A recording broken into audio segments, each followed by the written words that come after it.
shuhradu waa balaayo qofka hadduu shuhro rabo waa musiibo oo rabo inuu soo baxo qoladaas nin kamid oo Hargeysa jooga wuxuu reer Hargeysa waxa la yiri Sheekh Barbaraawi maxaa ka rabtaa raga hoos u wareysteen maxaa ku haystaan ma si dhaba u hadal wuxuu riniyo hadduusan ninkaas meesha joogi lahayn Hargeysa ana sheekh ka noqon lahaa asaygu horgo'an marka in iska wareejiyaan rabaa ninkan fiiri marka fikirka meesha uu marayo yani ujeedku diin ma ujeedku waxa waaye rida anigana aan soo baxo taasi marka diin may ku noqonaysaa la fi dunya wala fi aakhirah midna ku anficin dadka qaar salafinimadii waa ku qalloocmatay waa ku rogantay waxa loo nisba sheeganay horta waa kitaab iyo sunna ala fahmi salaf salih markaan leenahay salafiyiin annahay salafinimadu urur ma aha xisbi ma aha salafiyiintu amiir ma leh dhahaya beecal idinka qaaday hal lagu soo daba fayl oo samci iyo taaca idinku waajibtay nin dhihi kara ma jiro kaliya waxay leeyihiin culumo dacwada culumo ay leedahay talabatul ilmina way leedahay waxa la yiri ahlul baatilki ahlul bid'ana waxay kamid tahay min manhaj salaf in wixii baatil ama wixii munkar la radiyo oo salafka ahlul bid'a wixii baatil waa naqdin jireen dadka qaar salafinimadii waa ku qalloocmatay waa ku rogantay ninba waxa la yiri nin indhoolaa buu ahaa waago wuxuu arkaa la yiri marka bakayle asoo intuus indhabeelin ka hor kadibna waa indhabeelay markuu indhabeelay kadib waxa la yiri markii la yiraahdo war maroodiya meeshaan maray wuxuu leeyahay bakayle xaq uu kala eegay libaaxa halka mar wuxuu leeyahay bakayle xaq uu kala eegay waliis bakayle arkay wax kala muusa arag dadka noocaas oo kala ah xaqiiqatan dacwadooda abtar waa daba go'an tahay marka horena wax ma baran wax barashadooda iyo waqtigoodan waxay ku lumiyeen qiilo waqaal adinka marka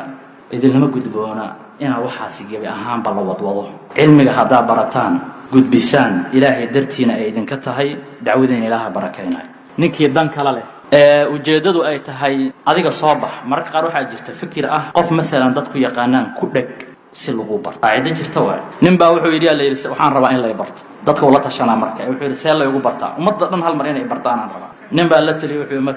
markii la xajinayo biyaha zamzamka ku kaadiyo ilaa wuxuu rabaa magacuun ama caay ha noqoto ama amaan ha noqoto si uu ku soo baxo zamzamka ku kaadi la dul istaago warninkii zamzamka ku kaadiyo aawo salle waa ninkaas wuxuu rabaa intaas marka walow bidami ha noqoto hawo ku caan baxo in zamzamka ku kaadiyo shuhradu waa balaayo qofka hadduu shuhro rabo waa musiibo oo rabo inuu soo baxo qoladaas nin kamid oo Hargeysa jooga wuxuu reer Hargeysa waxa la yiri Sheekh Barbaraawi maxaa ka rabtaa raga hoos u wareysteen maxaa ku haystaan ma si dhaba u hadal wuxuu riniyo hadduusan ninkaas meesha joogi lahayn Hargeysa ana sheekh ka noqon lahaa asaygu horgo'an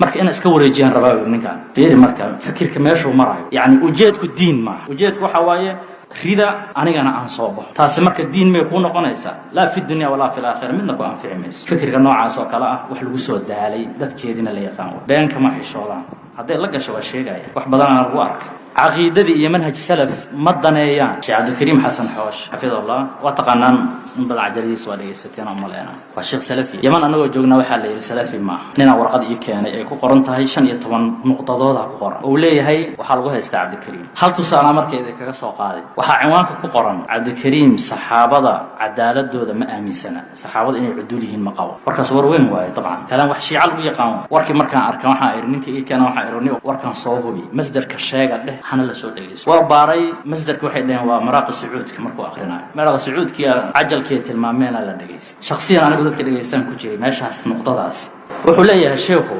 عدالة الصحابة كلهم لما انتد إجماع مياه مسوحها جرى ضد لصواء استثنوني مسألة علماء كهالله الإمام الشنقيطي مذكرة وهالله خطيب البغدادي رحمه الله تعالى وكهالله في بعض كتبه الكفاية إنه هيام ملعناية وحي الشيغين إني جيران علماء قاري صور ريبان سيدا مثلا ننك يكسو دكت إن جاءكم فاسق بنبأ فتبينوا يكسو دكت الوليد إنه هيام ملعناية رغم عاصو كلام شيخ انت تلمامي اما قولada sidaan tiri waxaad moodaa in qowlkoodu oo xoog leeyahay waa qoladii tiri waxba la soo istisnoonaya fiiri marka cinwaanka meeshan ku yaala la yara cadaalada saxaaba iyo hadalka wax isla iyo wax isku dhow midna ma waxa marka lagu leeyahay dad lagu haysta horta qodobba noocaas oo kala way hadaa tiraahdaan marka ama qof yiraahdo waxaasan dabagala asaadaala been lama dabageli karo mid marka ku qabato mid kale hadana sameeyna adigu maan walba ma shaqalaada marka inaad beentiisa raadiso uma shaqali maxaa ugu fiican marka waxa ugu fiican talab وقتينا كحرة جانب تسخير الله ينسى أنا كمرك وحنا لقى ربع دعوة إن قاد مركز كمرك فورين بلنا كفرنا وحي هيدا كم مشغولنا علمي وحبرشة وحكلام يا سكوني يا علمي أمبرنا أصاوح وكلا بريا يا صح saxsan yaa qaldan asaga wuxuu ku kala barayaa maxaa manhaju salafa maxaa manhaju lkhalaf asaga wuxuu ku kala barayaa waxa ilaahay subxaana wa tacaala raalli ka yahay wuxuusan ilaahay raalli ka ahay waxbarashada ku mashquula qiila waqaala hala gooy raggiinaan weliba ugu horeeya jaamacadda dhigta iyo gabdhahaba dadkii waxaa tii lagu daya lahaa ardada soo socota adinka idinku dayanaya adinku waa inuu idinku yaraado waqtiyada la dayacayo markaas kadib inta idinku dambaysan waa idinku soo dayanaya arday cusub markii noola keeno aniga waxaan idhaahdaa raggii hore ku dayo dad mujtahidiinaa jooga akhyaaraa joogta raggaas ku ninkii ku daya lahay hadduu fadhi kudirir ku arka ka warrama wax fiican miya lagaaga daydo wax fiican lagaagama dayo ha lagaaga daydo qiraa'at lkutub mutaalaca baxthi salaad iyo cibaada duruus muraajacaad halkaas ha lagaaga daydo taasna ha lagu mashquulo baaraka allahu fiikum